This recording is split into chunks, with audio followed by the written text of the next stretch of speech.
जेब से नहीं निकल रहा आज गुरबा और मसाकीन के लिए। हजरत हसन और हुसैन में बे इंतहा तहम्मुल। मोहम्मद इब्न इसहाक मशहूर मुअर्रिख हैं, कहते हैं मैंने हजरत हसन की जबान से पूरी जिंदगी में जो सबसे सख्त जुमला सुना है वो है कि मेरे पास तेरे लिए सिवाय तेरी नाक खाक आलूदा होने के और कुछ भी नहीं। आपका झगड़ा था किसी से, ये लफ्ज कहे कि तुम्हारी नाक खाक आलूदा हो जाए, बस। कह रहे पूरी जिंदगी में बेशुमार झगड़े हुए, सब कुछ हुआ, इससे ज्यादा सख्त लफ्ज मैंने उनकी जबान से नहीं सुना। इतना तहम्मुल। और आज यूट्यूब पे आप नीचे लोगों के कमेंट्स देखें, अभी मेरी मुखालफत में जो कमेंट्स आएंगे वो सुनिएगा आप। फुहश, गालियां, बेहुदा कलिमात। मेरी एक पोस्ट चलाई है किसी चैनल ने कि मैंने यजीद को रजी अल्लाहु अन्हु कहा है और मैंने यजीद को यह कहा कि कुस्तुनतीनिया की लड़ाई में शरीक हुआ था, लिहाजा वो जन्नती है। नबी सल्लल्लाहु अलैहि वसल्लम ने मैयत पर चीखो पुकार करने को हराम करार दिया है। नोहा को जो मैयत पे रोना पीटना होता है, गरेबान चाक करना, इस अमल पर आप सल्लल्लाहु अलैहि वसल्लम ने लानत फरमाई है। सही बुखारी सही मुस्लिम की हदीसें हैं। हमारे यहां मुहर्रम मनहूस महीना नहीं है, हमारे यहां मोहतरम महीना है, मुबारक महीना है। उम्महातुल मोमिनीन में से बाज की इस महीने में शादी हुई है। हम शहादत को नहूसत नहीं समझते। 10 मुहर्रम पहले से मुबारक था, हजरत हुसैन की शहादत की वजह से और मुबारक बन गया, मनहूस नहीं बना। शहादत मुबारक अमल है, मनहूस नहीं है। हम इस महीने में काले कपड़े नहीं पहनेंगे, हम इस महीने में खुशियां मनाने को जायज समझते हैं। लोग कहते हैं इनको हुसैन से मोहब्बत नहीं है। मोहब्बत का जो तरीका हुसैन ने बताया उस तरीके पे अमल करना हुसैन से मोहब्बत है। जो तरीका हुसैन से साबित नहीं है उस तरीके पे मुहर्रम को मनाना ये मोहब्बत का तरीका हमारी राय में नहीं है। मुहर्रम ना मनहूस महीना है, ना इसमें बलाएं नाजिल होती हैं, इसमें खुशियां मनाना भी जायज है, इसमें निकाह करना, शादी करना भी दुरुस्त है। ये जो मशहूर है मुहर्रम की शादी नाकाम होती है, 100% गलत है। जो शिया हजरात हैं वो बचें इससे। हमारे यहां ये बिल्कुल इसकी इजाजत है, आप मुहर्रम में निकाह भी करें, मुहर्रम में आप अपने बच्चों का अकीका भी करें, आप इस जो है जो भी खुशियां हैं आप उसकी करें, ताकि इस्लाम का जो रुख है ना, इस्लाम में कोई महीना मनहूस नहीं है, ताकि गैर मुस्लिमों के सामने कम से कम हमारी तरफ से जो इस्लाम पेश हो वो ये वाला हो, उनकी तरफ से वो वाला हो। गैर मुस्लिम के पास ऑप्शन हो कि भाई देख लो इनमें जो अच्छा लगता है वो वाला इस्लाम आप फॉलो कर लो। ऐसा काम करो कि गैर मुस्लिम तुम्हारी तरफ माइल हो कि यार ये बड़े अच्छे हैं। तो कोई ऐसी रस्म इस्लाम में जिसको देखकर वहशत होती हो, इसका मतलब है वो इस्लाम बोलो भाई नहीं है। कोई भी आप ऐसा अमल कर रहे हैं, लेबल इस्लाम का लगा रहे हैं, मगर उसे देखकर गैर मुस्लिम को घंटों घंटों समझाना पड़ता है ये क्यों हो रहा है, इसका मतलब है कि ये इस्लाम बोलो ना भाई नहीं है। तो आप मुझे बताओ मुहर्रम में जो कुछ हो रहा है क्या ये गैर मुस्लिम को इस्लाम की तरफ माइल करेगा? ये अमल है भाई? यानी कोई गैर मुस्लिम इसे देख के मुसलमान होगा कि यार माशाल्लाह बड़ा जबरदस्त इस्लाम है। अफसोस हमें इस पर है कि देखो जिनका मसलक है, जिनका फिका है, वो जो कुछ कर रहे हैं उन्हें करने दो। अपने बारे में ये फैसला करो कि हम सुन्नी हैं या शिया हैं। फिरके शुरू से चले आ रहे हैं ना, शिया और सुन्नी, खत्म करना तो मुमकिन नहीं है। तो हजरत ईसा अलैहिस्सलाम जब नाजिल होंगे तो तलवार की जोर से तमाम फिरकों को खत्म कर देंगे। तो जो काम ईसा अलैहिस्सलाम का है वो खुद करने की कोशिश ना करो, जो हजरत मेहदी का काम है वो खुद करने की कोशिश ना करो। हम किसी फिरके को खत्म नहीं कर सकते, लेकिन हम अपने आप को डिफाइन कर सकते हैं। हम ये बता सकते हैं कि हमारी राय में सही क्या है। तो मेरे भाई, नबी सल्लल्लाहु अलैहि वसल्लम ने फरमाया 73 फिरकों में से एक जन्नती है। तो या तो उधर चले जाओ, या बोलते क्यों नहीं, अभी नहीं बोल रहे तो फिर अमल कैसे करोगे? या तो पूरे उधर चले जाओ या पूरे इधर आ जाओ। मुझे खुदा की कसम इस पर कोई इश्काल नहीं होता कि शिया लोग मातम क्यों कर रहे हैं, शिया लोग ये सब कुछ क्यों कर रहे हैं, वो जो है वो मरसी क्यों पढ़ रहे हैं। मुझे इस पर इश्काल नहीं होता। उनके दलाइल होंगे उनके पास, उनके उलमा उनको बताते हैं।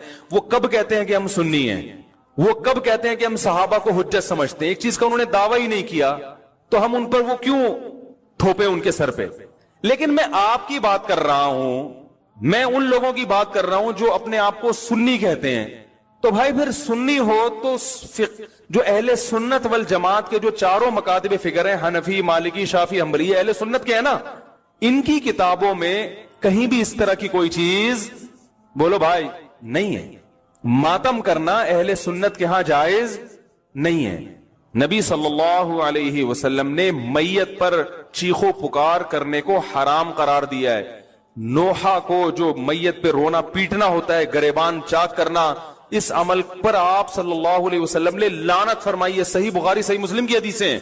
हजरत जाफर तैयार रजी अल्लाह ताला अन्हु नबी के सगे चचाजाद भाई मैदान जंग में शहीद हुए, 4 बीवियां बेवा हुई हैं, छोटे छोटे बच्चे यतीम हो गए।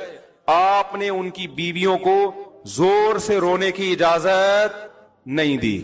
इतना गजबनाक हुए जब वो बाज नहीं आए, आपने फरमाया इनके मुंह पे खाक फेंक दो। हालांकि बेवा हुई हैं, काबिल तरस हैं, लेकिन चीख के रोने की इजाजत, हालांकि वो तो अहले बैत में से थे। हजरत जाफर तैयार जुल्मन शहीद हुए थे।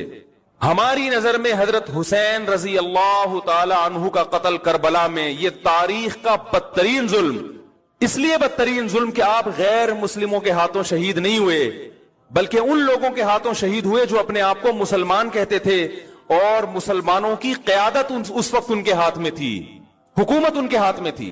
लेकिन इस जुल्म पे अहले सुन्नत वल जमात के यहां जो सुन्नी हैं, उनके चारों मकातिब फिक्र के यहां ना रोने पीटने की इजाजत, ना नोहा करने की इजाजत, और ना मेरे भाई मातम करने की इजाजत। तो जो कर रहा है उनका फिका है, उनको फॉलो करने दें। उनकी फील्ड में आप टांग ना अड़ाएं, उनसे जा जाके बिला वजह बहसे ना करें। बोले भाई ठीक है, देखो आज जो इत्तिफाक पैदा करने की कोशिश की जाए, मैं भी इस शिया सुन्नी लड़ाई का हरगिज कायल नहीं हूं, लेकिन इत्तिफाक की ऐसी कोशिश कि आपकी पहचान ही खत्म हो जाए, ये इत्तिफाक पायदार नहीं होता। इत्तिफाक का मतलब है लड़ो मत, बस एक दूसरे का एहतराम करो, मामलात एक दूसरे से साफ रखो, एक दूसरे को गाली गलोच मत दो, लड़ो मत, इतना इत्तिफाक हम भी मानते हैं। एक दफा मुझसे किसी ने कहा कि भाई मुसलमानों में इत्तिहाद पैदा करने के लिए जरूरी है कि हम सब एक दूसरे के पीछे नमाजें पढ़ें, समझ रहे हैं, यानी हर फिरके के पीछे नमाजें पढ़े। मैंने कहा ये इत्तिहाद की ये कोशिश पायदार नहीं है। अगर एक आदमी का ख्याल ये है कि ये जो नमाज पढ़ रहा है ये मेरी तहकीक के मुताबिक सही नहीं है, तो आप उसको जबरदस्ती मजबूर ना करें कि वो उसके पीछे नमाज पढ़े। जैसे हिंदू और मुसलमानों में अगर इत्तिहाद पैदा करना हो, मैं हिंदू मुसलमानों की मिसाल शिया सुन्नी पे फिट नहीं कर रहा है, खारजी मिसाल दे रहा हूं बिल्कुल। तो उसका एक तरीका तो ये है कि भाई लड़ो नहीं आपस में, वो मंदिर जाए और तुम कहां जाओ, मस्जिद जाओ।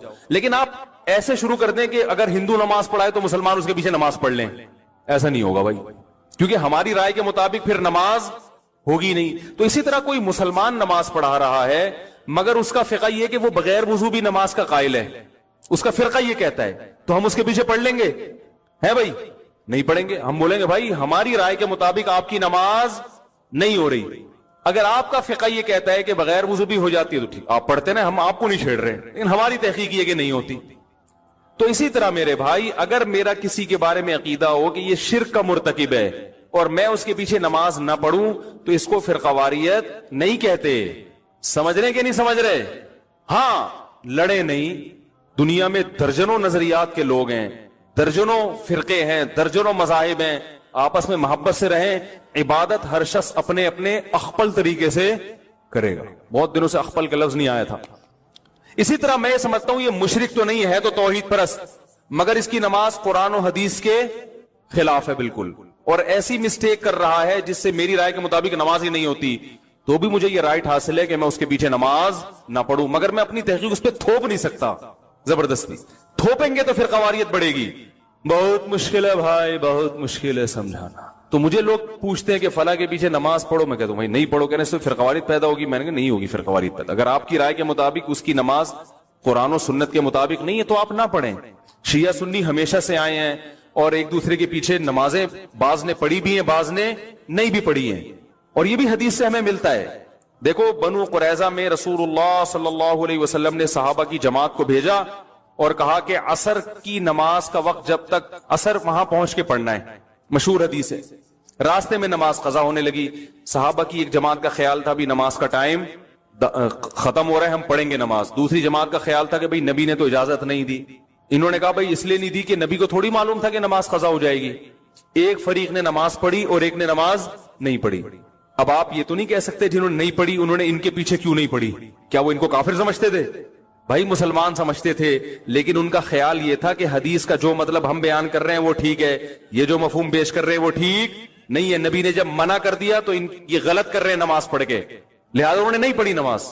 اور جب انہوں نے مقام پہ اثر کی پڑھی تو یقیناً انہوں نے، یہ چونکہ پڑھ چکے ہیں، یہ تھوڑی پڑھیں گے ان کے پیچھے اثر کی نماز، ان کی تو ہو گئی ہے. تو دونوں فریقوں نے ایک دوسرے کے پیچھے نماز نہیں پڑھی، مگر اس کے باوجود نبی نے دونوں کو ملامت نہیں کی، کیونکہ ایک کا کانسیپٹ یہ تھا کہ بھئی یہ حدیث کے مطابق پڑھنا واجب ہے، ایک کا کانسیپٹ یہ تھا کہ حدیث کے مطابق چھوڑنا واجب ہے. نہیں پڑھی، اپنی اپنی رائے پر عمل کیا، نبی کے پاس پہنچے، نبی نے کسی کو ملامت نہیں کی. نہ تو نبی نے یہ کہا یہ جنت میں یہ جہنم میں، یہ بھی نہیں کہا، کیونکہ دونوں کا مقصد اللہ اس کے رسول کو فالو کرنا تھا. اور نہ نبی نے یہ کہا کہ تم نے ان کے پیچھے نماز نہیں پڑھی تو کیا تم ان کو کافر سمجھتے ہو ہیں، کیا وہ انسان نہیں ہے، کچھ بھی نہیں کہا. تو عین ممکن ہے کہ میری رائے کے مطابق کسی کے پیچھے نماز نہ ہو رہی ہو تو میں نہیں پڑھوں.